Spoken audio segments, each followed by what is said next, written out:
Hi, everyone. I just would like to introduce my seminars to you, which are Knowing Reality, how to know what reality actually is, because it's much more than the physical world. So, to start off with, then, uh, the aim of the seminar is so that you have a direct experience of intuitive knowing that goes into the higher dimensions of phenomena. So phenomena are all the things, and also our thoughts and music, and not just solid things.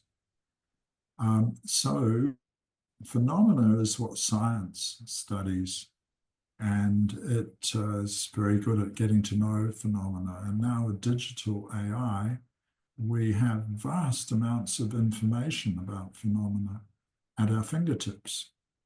And that's wonderful and amazing how to summarize, look for patterns, find information about phenomena. But phenomena, that is the physical world, is only a small portion of reality. Even in modern physics, they're saying that from the point of view of a galactic size, the physical world is about 4%. So that leaves 96% that's not physical. And it's called dark matter and dark energy, but that's primarily because we don't understand it. Then there are these sort of higher realms of energy, for instance, which Rita Steiner called the etheric world. And the energetic world is the fourth dimension. The phenomena are three dimensions, as we know: height, width, and depth. But the fourth dimension is time and energy. We live into that during the seminar, and we begin to get an experience of time-space continuum, which is what our everyday life is. Everyday life, we're obviously embedded in time, and we're surrounded by energy, which keeps things not only alive, but in form. So time-space continuum, those are four dimensions. But then there's a fifth dimension, which is consciousness. And quantum physicists accept that consciousness exists. Einstein did, Max Planck did. Consciousness is clearly a part of our reality. And they had this point of view that the world of phenomena is so amazing and so sensitive and beautifully arrayed, all operating together, is clearly some form of consciousness working within it. So that's consciousness. But then there's a sixth dimension, which is dimension of being. And that's a synonym for spiritual or spirit. So the experience of being, we live into that as well. Now, each of these extra dimensions, being, sixth dimension, which is substance of love. Then the fifth dimension, consciousness, is the substance of light, cognitive light.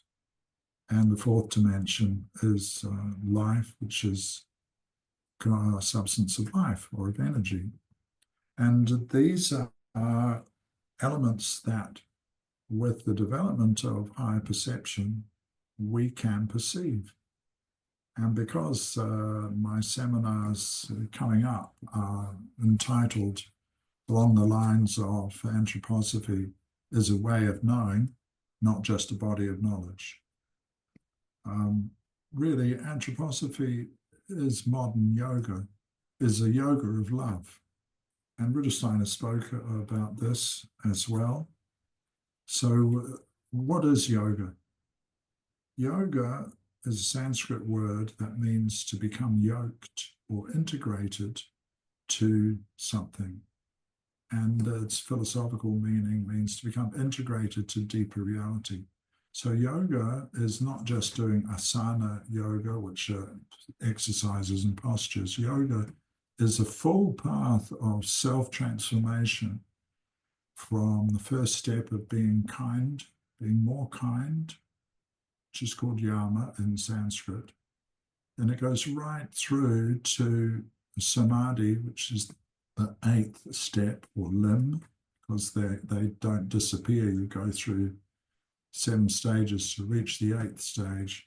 And samadhi is integration in deeper reality, which is the ability to perceive, communicate with, and live in deeper reality. That is those higher dimensions that I just described. This is anthroposophy. This is what Rudolf Steiner could do, and some of his pupils, and this is what he hoped that anthroposophy would be, a way of knowing. And he points this out in his, I think it's chapter 5 in what used to be called occult science, now esoteric science, one of his major books. And he wrote a chapter in that called Knowledge of Higher Worlds, Path of Initiation. And he sets out 7 stages in his anthroposophical path of yoga, using the term yoga universally, because every tradition, every region and culture has its own paths of self-transformation, which are what I call universal yoga, set out in different ways. So Rudolf Steiner, in this chapter called Knowledge of Higher Worlds, not the book, that's different and wonderful, he has 7 stages. The first stage is studying spiritual literature. And then the second, third, and fourth steps are development of intuitive knowing, which he called imagination, inspiration, and what I call greater intuition. They're all intuitive. And I have been able to develop ways of sharing and teaching these levels of intuitive perception, so that in a weekend, you can experience them and get to know them and know how to develop yourself so that these become part of your everyday life,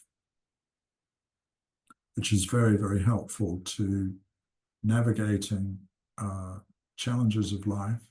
If you can send your awareness freely into a particular phenomena and discover the qualities of its consciousness and its energies, and meet the beings who are associated with that phenomena. So this is anthroposophy, which is a modern living way of engaging with the world.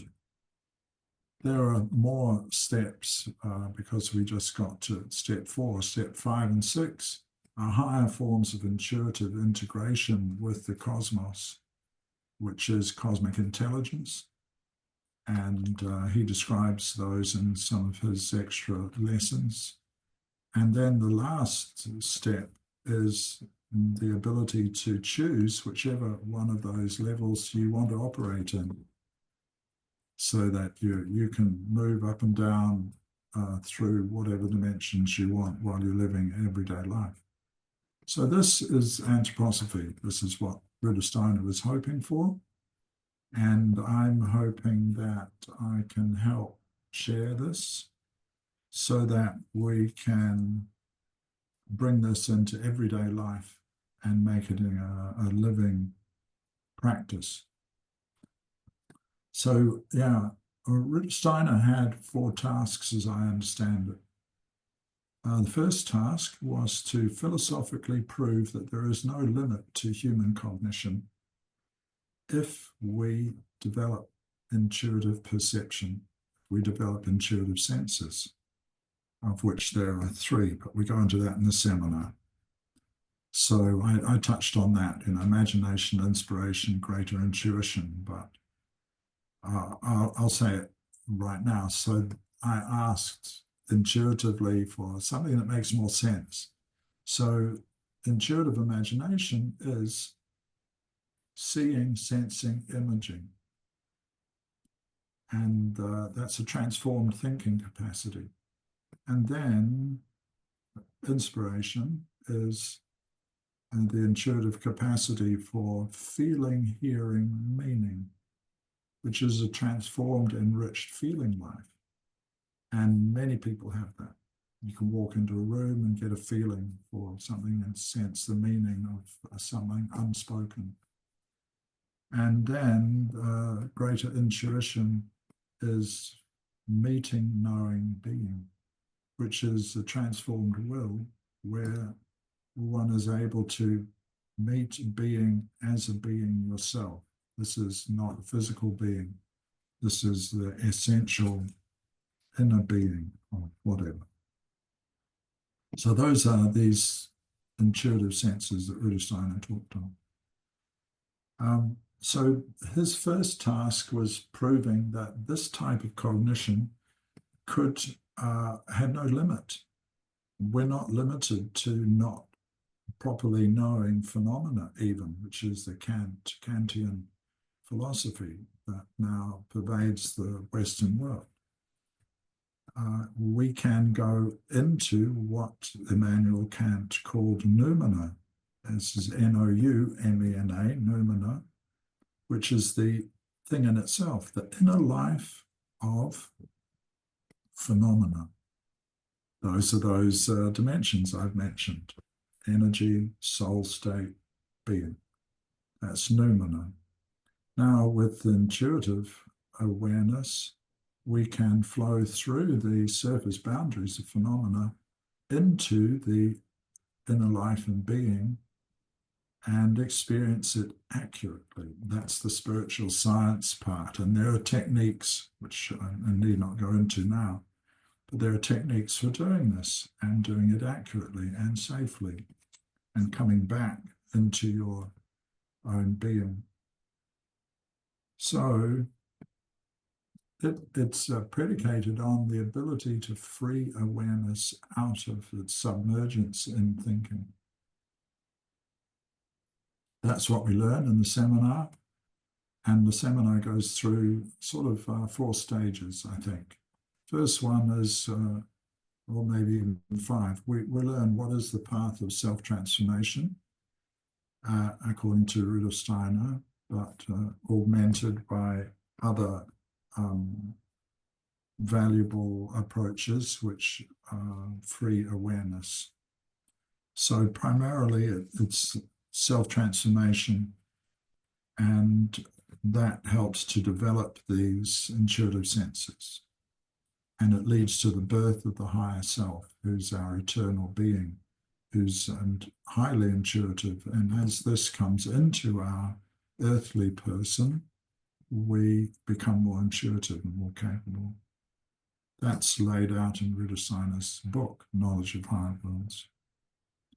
His second task was how to develop your instrument of knowing so that your intuitive cognition could become augmented and stronger. And he wrote the book, Knowledge of Higher Worlds. Well, he actually wrote 11 articles and then added a bunch of ancillary books. And I brought all of those into one systematic approach through years of study and practice. And then the third stage is, how do you do spiritual scientific research? And there's a bit of a gap there. I've never found any lectures dedicated to this. He had, we don't know how many, 100, 150 pupils. And he taught them, and some of that has been passed down through the generations to be picked up from those who practice these things. So there's a bit of a gap there. There's also a bit of a gap in the second level, which is how to develop the instrument of knowing. Second task, I'm sorry, how to develop the instrument of knowing. And there are gaps there because it's in different parts. It's not a complete volume. There are parts missing, and it's difficult to integrate it into a complete system, which is I've spent 40 years doing. And then the fourth task, I'm sorry, of Rudolf Steiner was to use his capacity for enhanced intuitive cognition to help the world. And that's been pretty successful. Water schools, biodynamics, and medicines, architecture, movement, arts, it goes on, and therapies. And he's been very successful in that. Now, one point I'd like to make is Rudolf Steiner never read any anthroposophy. So he read other spiritual literature. So what anthroposophy really is a way of knowing, which is what he practiced.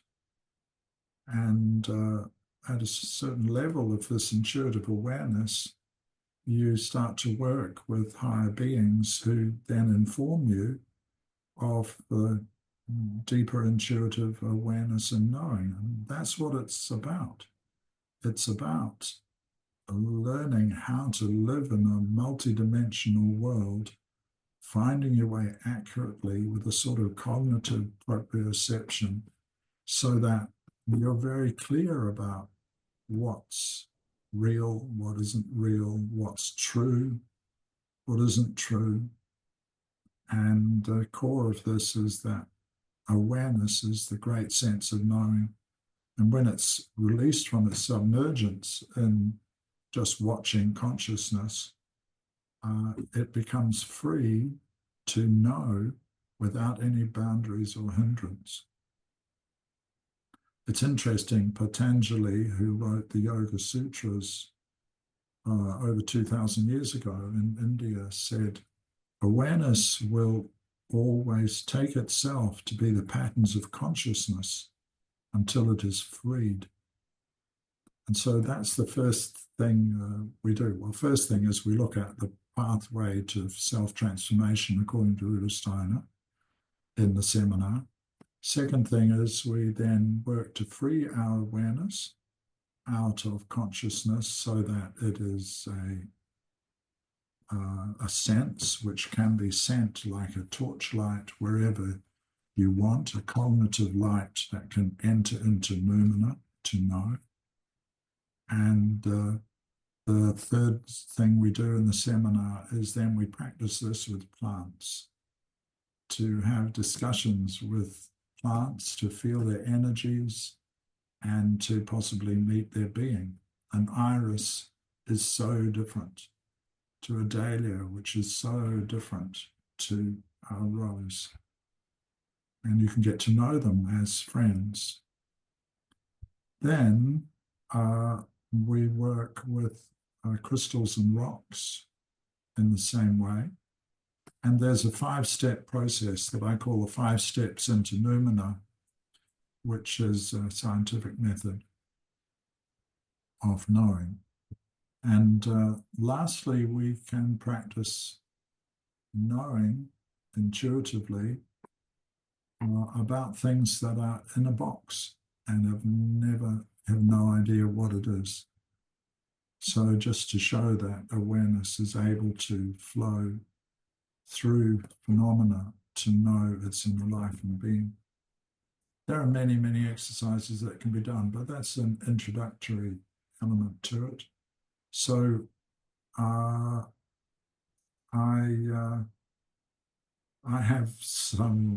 have a lovely quote from a woman in China, in Hangzhou, who attended one of the seminars. And she said, I felt there was more to anthroposophy than I was hearing before, but now I have met the living essence of it in practice in this seminar with you. So that's what I'm hoping to share. And if you are interested in coming along, I'd love to host you through those experiences. Okay, thank you. Bye.